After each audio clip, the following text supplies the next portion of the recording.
I'm William H. Johnson, and I'm interviewing James Butler.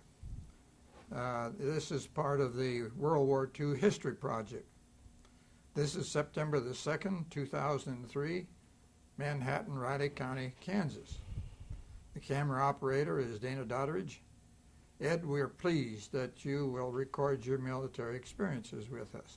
Now to start, would you give your name, rank, serial number, and branch of service in which you served? My name is James E. Butler. My rank was CW4, Chief Warrant Officer. My serial number at that, you want the one now? I had 3 serial numbers, so. Take the most recent 5105 3560. Okay.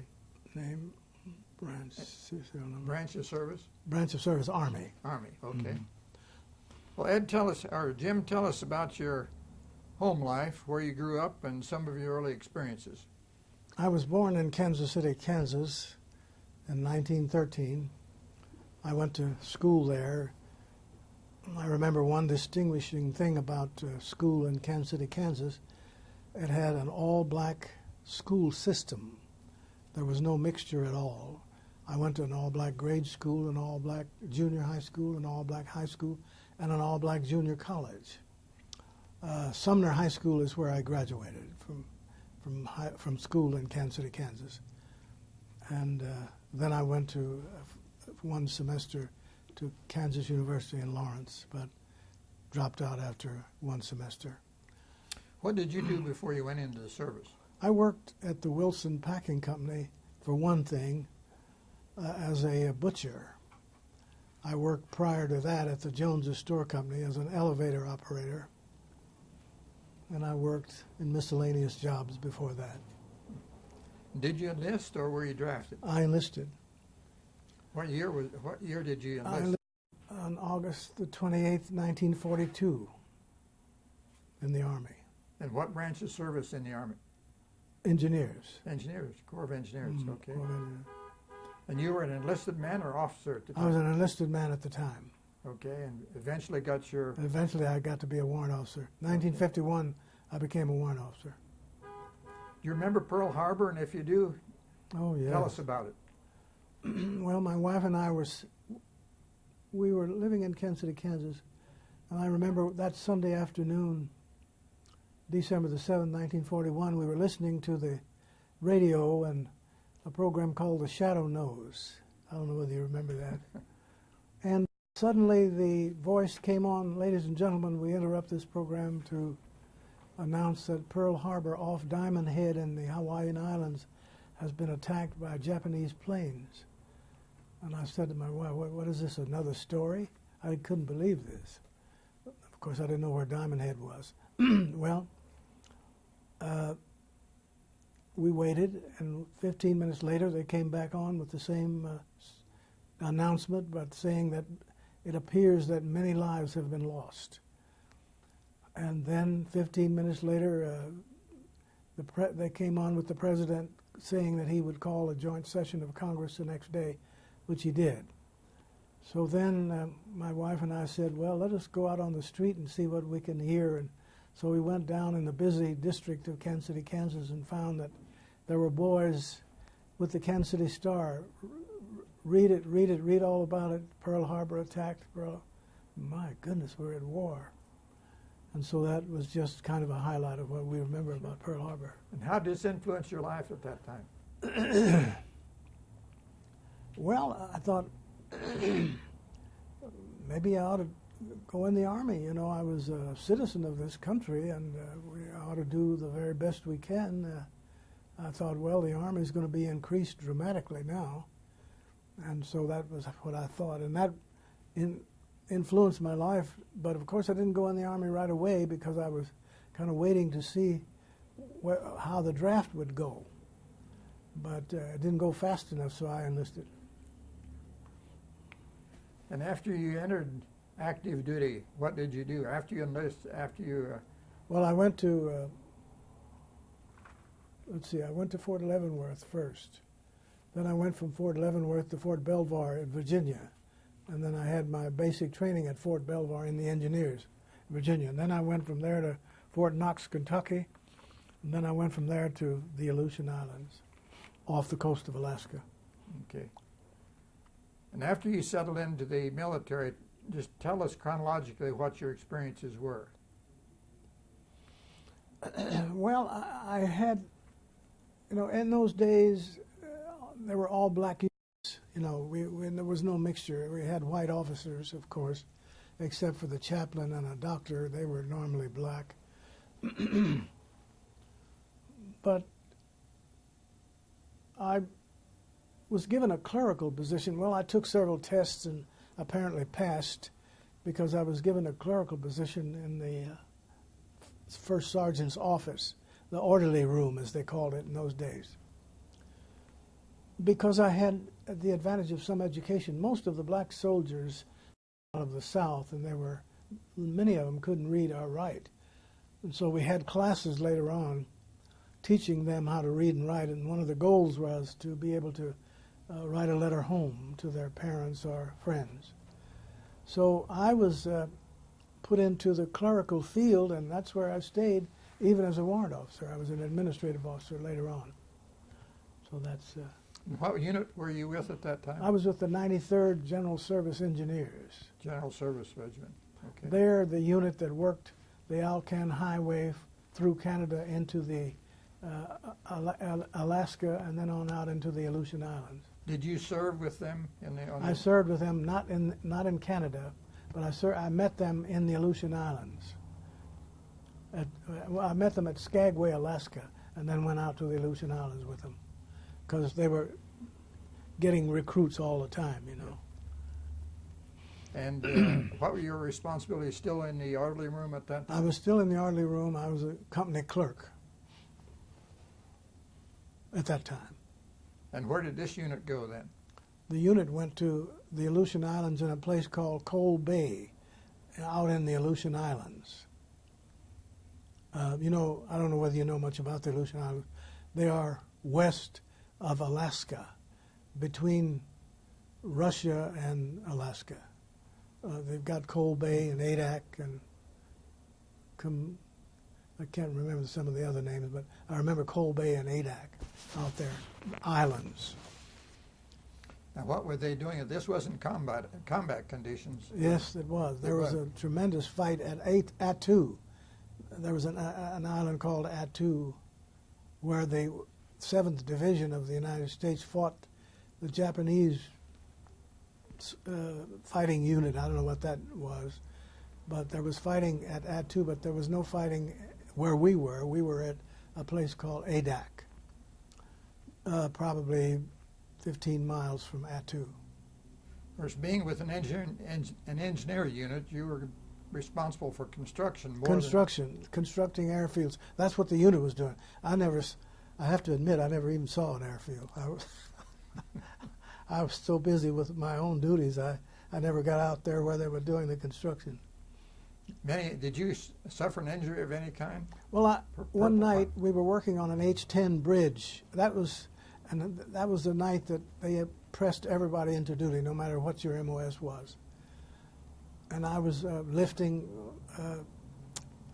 planks to help build a bridge, and probably overdid it. And next morning I couldn't get up. I had hurt my back, and I couldn't move around for 3 weeks.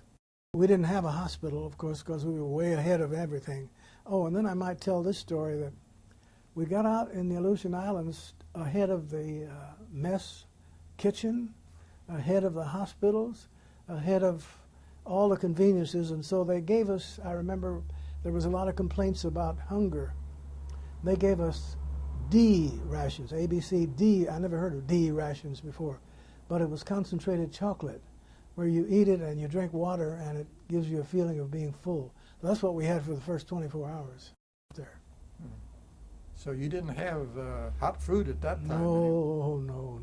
As a matter of fact, I didn't have any hospitalization. They gave me some kind of a belt that I put around my waist, and they put water in it and it heated up automatically. I don't know how that worked, but it helped my back, but I was almost helpless there for about 2 weeks. Eventually it was okay, though. Eventually, but I feel it even today. I feel the fact that I did hurt my back, and I had a lot of treatment later on in the Army. I pulled something loose, vertebrae or something, but I never had an operation. Yeah. Tell us how your promotions came. Well, I was promoted pretty fast in the enlisted ranks. I went up to staff sergeant, then I went up to sergeant first class, and then from sergeant first class I took the test to be a warrant officer, oral and written test, and over a couple of days' time, and became a warrant officer. I became a WOJG, I remember, warrant officer, junior grade, Yes. and I stayed a warrant officer I didn't make W4 until 24 years later. 24 years later, I became a chief warrant officer 4. Mm-hmm. So the promotions in the warrant officer ranks were rather slow, but well, they came along okay. You eventually made it. I made it, yes. Yeah. That was as high as the warrant officer rank went at that time. I understand now they're W5. They have a W5. The W4 was equivalent to a major, and the W5 is now equivalent to a lieutenant colonel. So, Were you awarded medals or citations anytime? yes, I was just counting them on my duty form 214. I think I was awarded 21 medals. I got the Legion of Merit. Got the Bronze Star for. Now there's where we had some almost hand-to-hand in Vietnam. But and I got the Bronze Star for that, and I got several other medals: Legion of Merit, Meritorious Service Medal, Army Commendation Medal, and several others. You served in Vietnam then also? Yes. I was in the Army for 32 years. Oh, 32 years. Mm-hmm. Okay. Including 2 years of reserve service. I had active duty 30 years and 13 days. Mm-hmm. Would you say that when you were in the Aleutians, you were subject to a lot of stress? The conditions were such? Yes, because the weather was just awful. The winds were the wind would blow, I suppose, 60 miles an hour or more. You'd see doors up in the air just flying in all kinds of. We had to build our huts in the ground, down about 4 to 5 feet, so that they wouldn't blow away, so they were wind resistant. So, yes, and then the loneliness out there. And were there other troops around, or was the unit by itself? The unit, I don't remember any other troops close to us. We had an engineer regiment, so the regiment is about, I guess, what do you call it, 3,500 men. Yeah. So I don't remember any other units close. I'm sure there were, the other islands were not too far away. Some of them were just maybe 4 or 5 miles away. But we were not in contact. The chaplain had a lot of work to do because the morale was pretty low. Do you remember any leaves or furloughs that you got that was outstanding at that time? No, as a matter of fact, I was under the impression all along, I may have been wrong on this, but you didn't get any leaves or furloughs unless somebody died at home or some tragedy happened. We didn't get any leaves or furloughs that I knew of, unless, of course, if someone died, then you got one, but other than that, you didn't. Some of these entertainers came by, Bob Hope or someone like that. Not where we were. Not where you were. No, no, I didn't see him. How did you stay in touch? You were married at the time, I think. Yes, How did you stay in touch with your family? Oh, letters. We wrote letters constantly, daily almost, and we didn't get letters that often, but we wrote them. And then we were teaching. I was teaching the illiterate black soldiers to read and write. So that took up some of my time in the evening. I enjoyed that, Other than the one experience when you didn't have anything but the chocolate K rations, what was your feeling about the food and services that you got in the military? Well, I really didn't have a complaint about the food. I was just glad to get something to eat. Even the K rations. Even the K. Well, they were called D. Oh, D ration. Okay. D. I don't know whether you ever heard of D rations. A lot of people never heard of them. That's what they called them out there at that time. I don't know why, but that's what they did. So, but later on we began to get C rations, and whatever we had was welcome. You know, sometimes we didn't get enough, but. How would you rate your officers, your leaders at this time? Were they competent? Most of them. Some of them drank quite a bit. You know, now you could get alcohol, beer, whiskey, and wine and whatnot out there, cigarettes and all that kind of stuff. Some of them were excessive, I think, in drink. As I said, the only black officers we had to identify with were the chaplain and the doctor. And sometimes we didn't have a black doctor, but we always had a black chaplain.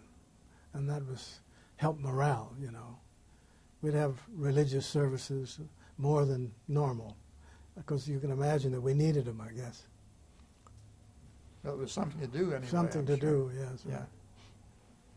How would you rate your experiences with the military? I think you somewhat answered that, but then what's your feelings? Well, when you look back at American society, and you look at the chances to be promoted into some field in my day, the Army gave us a chance to go up as far as you could go. Whereas in civilian life, I'm not sure that was the case in those days. You went up as far as those in power thought you should go, and that was the end of that. So I took advantage of the Army promotion system, but just one quick story I should tell you. I went before the board at Fort Belvoir, Virginia, OCS board. Am I taking too much time? No. Officer Candidate Board.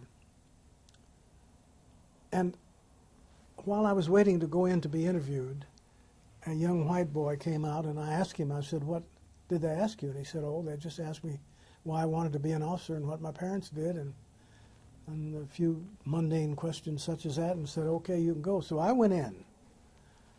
And the moment I got in there, they told me to get a pencil and a piece of paper and work square root to the of 1,000 to the fourth decimal point. Well, square root is a number times itself. I knew that because I'd been through high school. And I thought I was getting it pretty quickly. I think it was 32.6 or something like that, the square root of 1,000. But they told me I was too slow, so I was dismissed. Well, I got out in the Aleutian Islands later on, and I applied to go to OCS. And I said, you only have to have 110 AGCT, Army General Classification Test score. They said, no, not here. You have to have 140. So I remembered that. That was the only time in the Army that I was not given an opportunity, I thought, to do what I could do. So, but other than that, I was pleased, and I was glad to stay in the Army, and I have no regrets otherwise. And of course, you did stay in the Army. I did stay, yes. But How those long- are some of the things. How long were you in the Aleutian Islands then? 18 months. 18 months. And did you serve other locations? Oh, other locations? Yeah. In the Aleutians? Or just anywhere? Anywhere. Oh, I went to the Burma Road. I was between Kunming, China, and Calcutta, India. We served in France. We served off the coast of India. I forget the name of that little island. This was World War II? World War II. Well, when I got out of the Army on the 21st of November 1945, we came back from India. I was from the Burma Road. And I stayed out for 2 years and went to Cape. And then I went back in the Army on March the 8th, 1948. But you were asking me whether we served. And later on, I served in the Congo in Africa as an administrative officer. Okay. And what units were you with at this time? Well, or what the kind of units? I was with, I guess we were serving with the American Embassy in Africa, because it wasn't really it was well, they called it the American Military Mission in the Congo in Africa.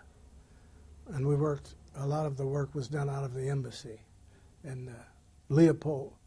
Was it Leopoldville? I believe that was the name of the city. It's now called Kinshasa, I believe. But I stayed in the Congo for 13 months. Mm-hmm. I was on the Burma Road for a little over a year. Is that when you were in India? In India, yes, yeah. Right. And see, because we hauled supplies from Calcutta to Kunming, China. I'm talking about construction material as an engineer unit. Yeah. Mm-hmm. I hope I didn't get you confused on that, but my mind jumps around a little bit on that. Yeah. Did you keep a personal diary while you were in the service? No, but I have all of my military records at home. How did you keep in touch with your family? Well, letters. By letters. Telephones didn't work so well in those days. I mean. And you got, you didn't get out of the military then until sometime much later. Oh, December the 31st, 1974 is when I retired. And did you come to Manhattan at that time? Yes, I did. I came to Manhattan to go to school. As a matter of fact, after I came out, I got out of the Army in 74, and I enrolled here at K-State in the January of 75. Where were you separated from service then? Fort Leavenworth. Fort Leavenworth, Kansas. Mm-hmm. Did the GI Bill do you any? Oh, absolutely. Absolutely. That's how I graduated from K-State. I graduated from K-State in 76. And what were your experiences after coming home, other than going to K-State? Did you have a position of some kind? No, I just went to school until I graduated, and then I got a job working kind of like what do they call these telephone people that solicit business? Yes. I got a job, and I didn't like that. And then later on, I applied to become a member of the Kansas Commission on Human Rights. And Governor Carlin was the governor at that time, and he appointed me, and I stayed on the commission for 22 years. As a matter of fact, I'm still on it to this day. I intend to resign next month. And what were your responsibilities on the commission? I was a commissioner, and my responsibilities were to examine alleged cases of discrimination because of race, color, creed, sex, religion, so on, and to render a decision as to whether or not this could be probable cause or not, or no probable cause. And so you had to read carefully and get all of the information, all of the inspection, the material that was brought to you by those people who were doing the investigation, investigators. That was what we do. I still do that. And then I spent several days a month in Topeka doing that, and then work at home also. So you were part of the civil rights movement, I'm sure, too. Oh, yes. Yes, of course, I never met Martin Luther King or anything like that, but we were doing our job quietly. We didn't march. We didn't have any placards or publicity. You wouldn't hear about it very much. But we were doing what you call the real solid work as to the existence of discrimination or not. That's how we... And I'm sure you've seen quite a lot of changes in your lifetime then Oh, in terms of... absolutely, absolutely. Well, you know, the Brown versus Topeka School Board decision, you know, whereas the Supreme Court said, you know, you will desegregate your schools with all deliberate speed. I saw that. I saw the school system where I went to school completely desegregated. I saw the fact here in Manhattan that we could use the swimming pool. You know, there was a time here in Manhattan when blacks couldn't use the city swimming pool. You couldn't go to the Wareham Theater unless you were going to sit over on the right-hand side upstairs. You couldn't go in a restaurant and sit down at Shoe's Cafe. You couldn't go in a barbershop and ask to have your hair cut. There were many things, many changes. I was just trying to think back some of the other changes. The atmosphere changed a little bit, and we tried to improve ourselves. When I say ourselves, I mean the blacks, along with the treatment, the better treatment that we were being given. You know, it demanded that we improve ourselves all. So I saw that happening. So those are some of the things that I've seen. Very important things, I think. Oh, I'm sure. Now, but in the military, you didn't witness as much discrimination? Is that... No, absolutely not. An order was an order, no matter what color you were, you know. I remember coming home one night on a ship from India. We were out about 2 days, I'd say, from India and the Atlantic Ocean. And they had the black soldiers at one end of the ship and the white soldiers at one end of the ship. And they had a rope, and they had MPs keeping them apart, you know, because if fighting would start, a lot of people might be drowned, you know, because of the fighting. So I remember hearing this black soldier say to the white soldier, I didn't know what was happening, I just overheard it. What did you say? And the white soldier said, I said nigger, and I meant it. So every noise began to break out, the fight was beginning to start, and I was a sergeant at the time, and it was my duty, along with others, to try to break this up, because it would have been a tragic situation if we hadn't. So the MPs got into it, all the sergeants got into it, white and black on either side. We broke this up. But I just happened to think of that. That could have been a tragic thing. We were not integrated yet. We were segregated in the Army. And that's the way it was. So I just happened to think of that little occurrence as we went on. Mm-hmm. Any other memories you have that you'd like to relate to us? I'm sure you've had many in the length of time that you served. Oh, yeah. Well, I went to Turkey once. And what were your responsibilities there? I was an administrative officer with the, but I was going to say I met a lady, well, on the street, and I thought she was an American woman, and I spoke to her, and just thinking that she would respond like an American, but she responded in Turkish. She couldn't understand me, and I couldn't understand her, but for some reason, she knew who I was, and I knew who she was. In other words, because we were racially identifiable, it seemed to be a kind of an understanding. I've done that with a lot of people in Turkey.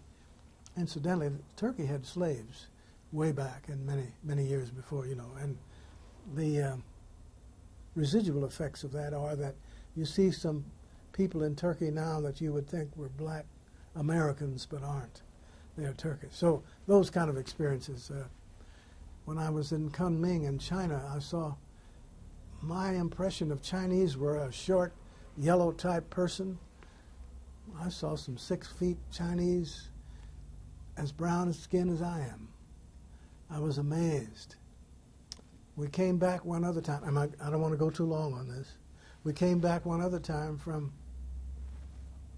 well, we came through the Suez Canal, as a matter of fact, coming from, and we saw boats coming toward the ship as we were going through those locks. And when they got close enough, I looked at them and I was amazed. They were Egyptians. They looked like me. I said, nobody told me that they had black people in Egypt. I didn't know that. I guess I hadn't read the Bible enough or something. But I was just amazed, just floored.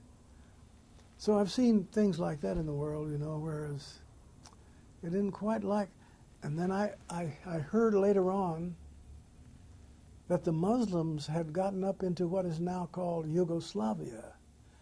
I said to someone, you know, I went through school, high school and college. Nobody ever told me in my reading of history that the Muslims were stopped by Charles Martel, the great Frenchman, stopped it in France, but they got over into Yugoslavia anyway. And a lot of Muslims are in Europe today, and that's what the problem was, and I didn't know that. So I was just amazed at some of the history that I didn't know. And I think most Americans were surprised at a lot of things that we were not taught in school, but they were reality, you know. So those are the things I've run into, just surprise after surprise. The world isn't quite like it was painted by the Americans all the time. The history books didn't tell quite all of it. They told, I guess, as much as they could, but there was a lot of untold. It's important to understand these other cultures. Oh, isn't it? Absolutely. Absolutely. It Were certainly, you in the military in Turkey? Yes, I sure was. We didn't wear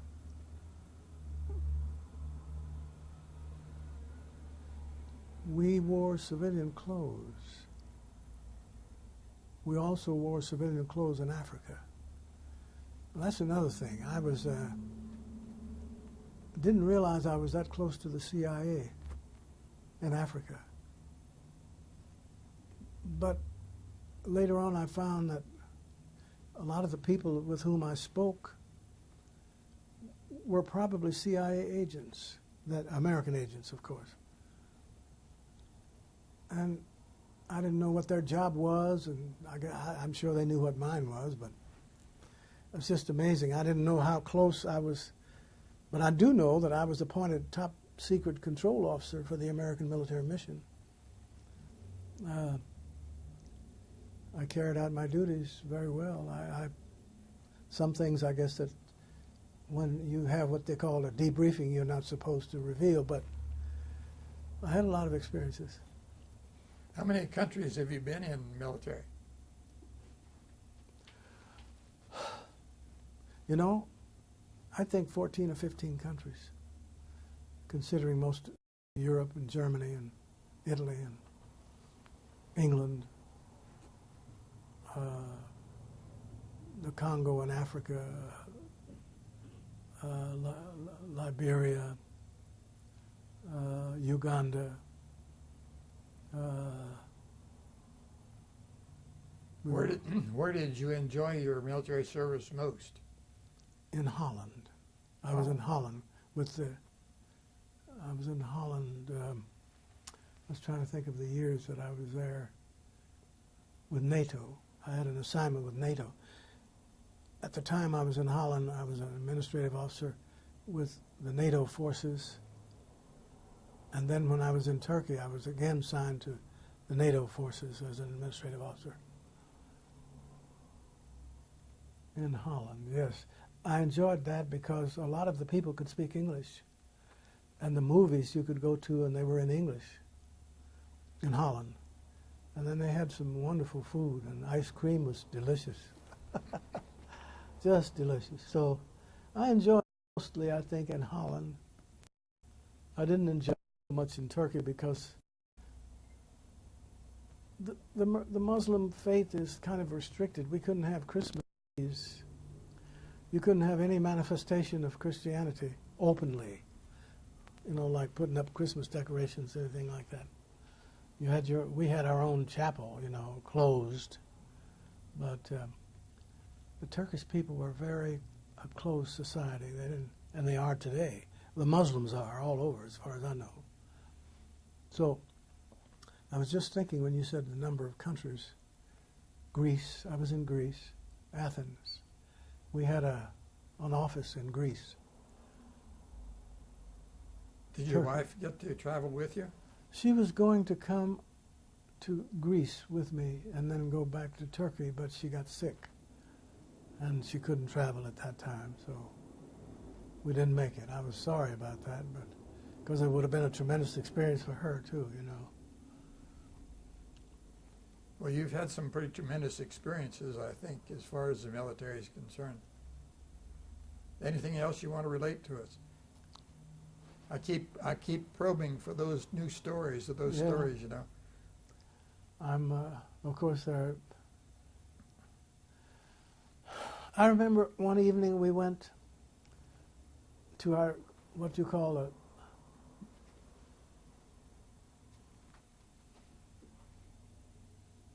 in India. We were just getting into the camp, and they had what they call bashes. That was like places to live with straw roofs. And so the evening before we were to take our equipment and all and get settled in the barracks, somebody came and said there's snakes hanging out of the roof. Well, we went up there to investigate, and there were snakes. And in those days, I think, and at that time, they had what you call cobras. Well, we didn't know whether these snakes were cobras, but we decided to burn all these bashes down with the commander's permission, of course. We burned them down to the ground and put up tents. Oh, it was just forbidding to think about living in a basha with a straw roof and snakes. Oh, no. So that was another experience, I thought. Did you see any snakes as you burned the Yes, we saw them. As I say, I don't know what kind they were. There were several different kinds, you know, but cobras were one of the, you know, the species that they had in India. Those were just, but there are so many stories I can tell, but as I sit here and think about it, I haven't thought about this for years. You forget a lot of this stuff. You kind of want to forget a lot of it. But I remember one night in Vietnam, I almost stepped on a punji stick, but I just happened to shine my light. I don't know where I was going. You know, I had a detail going somewhere, walking. And I shined my light just in time to keep from running that thing through my foot. General Powell had that same experience. He run one of those through his foot. I don't know whether you knew that or not. No. But I remember him talking about it in his book. But he was not there when we were there. We were there a long time ahead of him. Of course, he's much younger, of course. But those are some of the experiences that I've had. I guess there are others that I could tell, but I don't want to take up too much time. I'm sure you've got some questions. Well, that's all right. Did you stay in a military organization after you left the Army? No, I didn't. You know, I should have joined the American Legion or the, what's the other one? Veterans of Foreign Wars, VFW. I should have, and I did not. I don't know why. I guess I was so busy with my work with the Kansas Commission on Human Rights and making public speeches. I've spoken 1,000 times in various other places, you know, about civil rights and about. I'm a lay speaker in the Methodist Church. I give sermons. As a matter of fact, last Sunday I preached a sermon at our church because the preacher wasn't there. But so I've stayed just pretty busy doing so many little things. You're a man of many. Well, I don't know about that, but I've done a lot of things. And then I sing solos. I used to sing quite a bit. But I think back on that, I think, my goodness, I just tried to do everything that anybody suggested. So I've had an interesting life. Well, I think you have, and we certainly appreciate, Jim, your giving us these experiences. It will be a permanent record. It'll go into the National Archives, and of course it'll go into the Riley County Museum here too. Oh. So it'll be a permanent record locally and nationally, and you will get a copy of the videotape to take home and show your wife. And do you have grandchildren? No, yeah, I have grandchildren. My wife died. She died about in 94, almost 10 years ago. Well, you'll have a good time showing this to your grandchildren. Oh yeah, I have grandchildren and one great grandson. Yes. So I'm sure I'll enjoy it. Yeah. Well, thank you again, Jim. Oh, you're welcome. We You're welcome. appreciate it. I want to say finally that old soldiers are sometimes inclined to embellish. No, I don't want to be guilty of that, but I tried to tell it according to what I remembered. You know, that's all you can do is tell what you what remember. I remember. Yes, my memory sometimes is not perfect, but I think I was on target most of the time. There you were. Thanks again, Jim. Thank you so much. Yes, here's this. Just lay this down, or Yeah,